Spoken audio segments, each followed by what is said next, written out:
എല്ലാവർക്കും നമസ്കാരം. Health and എക്സ്പ്ലോറിൻ്റെ മറ്റൊരു വീഡിയോയിലേക്ക് സ്വാഗതം. ഇന്ന് ഞാൻ വന്നിരിക്കുന്നത് വിറ്റാമിൻ B12 അടങ്ങിയിട്ടുള്ള ഭക്ഷണ പദാർത്ഥങ്ങൾ ഏതൊക്കെയെന്നതിനെ കുറിച്ചാണ് ഇന്നത്തെ വീഡിയോ. അപ്പോൾ വിറ്റാമിൻ B12 ഡെഫിഷ്യൻസിയും അത് എന്തുകൊണ്ട് വരുന്നു, അതിൻ്റെ ലക്ഷണങ്ങൾ എന്തൊക്കെ, ഇതിനെ പറ്റിയൊക്കെ ഞാൻ മുമ്പൊരു വീഡിയോ ചെയ്തിരുന്നു. അത് കാണാത്തവരുണ്ടെങ്കിൽ ഞാൻ ലിങ്ക് ഡിസ്ക്രിപ്ഷനിൽ കൊടുത്തേക്കാം, നിങ്ങൾ പോയി കണ്ടാൽ മതി.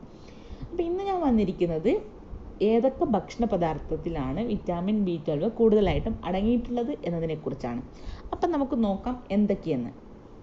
1 ചിക്കൻ, 2 ബീഫ്, 3 ചെറു മത്സ്യങ്ങൾ, നമ്മുടെ മത്തിയും അതുപോലെ തന്നെ ചെമ്മീനൊക്കെ പോലുള്ള ചെറു മത്സ്യങ്ങൾ, 4 മുട്ട, 5 തൈര്, 6 പാലും അതുപോലെ തന്നെ പാലുൽപ്പന്നങ്ങളും, 7 ധാന്യങ്ങൾ, 8 ചീസ്, 9 ചീര, 10 കൂൺ, 11 മുത്താറി, 12 എള്ള്, മറ്റൊന്നാണ് ചിയ സീഡ്സ്, പിന്നെ ഉരുളക്കിഴങ്ങ്, ബീട്രൂട്ട്, ഞവരരി, ഓട്സ്.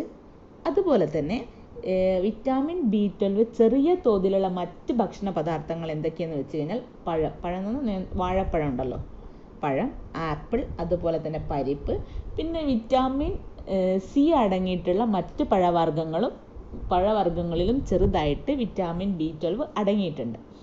അപ്പോൾ ഇതിലൊക്കെയാണ് മെയിനായിട്ട് വിറ്റാമിൻ B12 അടങ്ങിയിട്ടുള്ളത്. അപ്പം നിങ്ങൾക്ക് ആർക്കെങ്കിലും ഡെഫിഷ്യൻസി ഉണ്ടെങ്കിൽ ഒരു പരിധിവരെ, ചെറിയ തോതിലൊക്കെയാണ് ഡെഫിഷ്യൻസി ഉള്ളതെങ്കിൽ ഒരു പരിധിവരെ നമ്മുടെ ഈ ഭക്ഷണങ്ങൾ ഉൾപ്പെടുത്തി കഴിഞ്ഞാൽ നമുക്ക് ആ ഡെഫിഷ്യൻസി കുറയ്ക്കാൻ കഴിയും. ഒരുപാട് ഡെഫിഷ്യൻസി ഉണ്ടെങ്കിൽ അത് ഭക്ഷണത്തിൽ മാത്രം അത് കൺട്രോൾ ആവുന്നതല്ല. അപ്പോൾ നിങ്ങൾക്ക് ഈ വീഡിയോ എല്ലാവർക്കും ഇഷ്ടമായെന്ന് വിചാരിക്കുന്നു. നിങ്ങളെല്ലാവരും ഇഷ്ടമാവുകയാണെങ്കിൽ ലൈക്ക് ചെയ്യാനും ഷെയർ ചെയ്യാനും കമൻറ്റ് ചെയ്യാനും മറക്കരുത്. നിങ്ങൾ ആദ്യമായിട്ടാണ് ഈ ചാനൽ കാണുന്നതെങ്കിൽ എല്ലാവരും ഒന്ന് സബ്സ്ക്രൈബ് ചെയ്യുക. സബ്സ്ക്രൈബ് ചെയ്യുമ്പോൾ അടുത്തുള്ള ബെല്ലൈക്കൺ കൂടെ ഒന്ന് പ്രസ് ചെയ്യുക. താങ്ക്